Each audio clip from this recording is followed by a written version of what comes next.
Il-Gvern se jibqa' għaddej bil-proġett tas Central Link jgħidu xejdu laqdiet ambjentali. Issa appellaw, it-Tribunal jiddeċiedi mhux hekk. Dikjarazzjoni ċara mill-Ministru Ian Borg li għalkemm kulħadd għandu l-opinjoni tiegħu, il-Gvern xorta se jibqa' għaddej bil-proġett li se jeqret iktar minn 55,000 metru kwadru ta' art agrikola. Dan apparti l-erda ta' 20 ta' siġar mir-rotta li fija se tinbena il-bypass il-ġdida li tgħaddi minn Ħattart.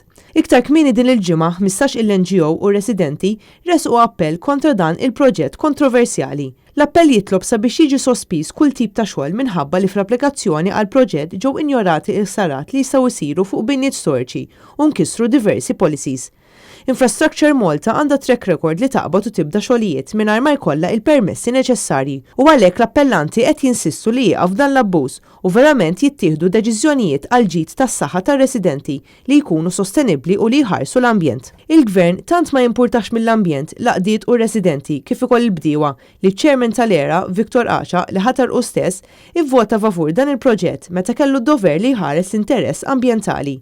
Intant, f'risposta li tal il-ġurnalisti, Ian Borg ikkonferma li l-scooters elettriċi li ħafna żgħażagħ qed jagħmlu użu minnhom fit-toroq ta' pajjiżna mhumiex regolati u ħabbar li l-ġimgħa d-dieħla se jkun qed joħroġ dokument għal konsultazzjoni pubblika dwar l-użu ta' dawn l-scooters. Fi żmien xahar millum ikollna policy in place, l-operaturi kollhom jirregolaw ruhom ma' dik il-policy u wieħed jittama li ikun hemm użu tajjeb ta' mezz ieħor ta' trasport.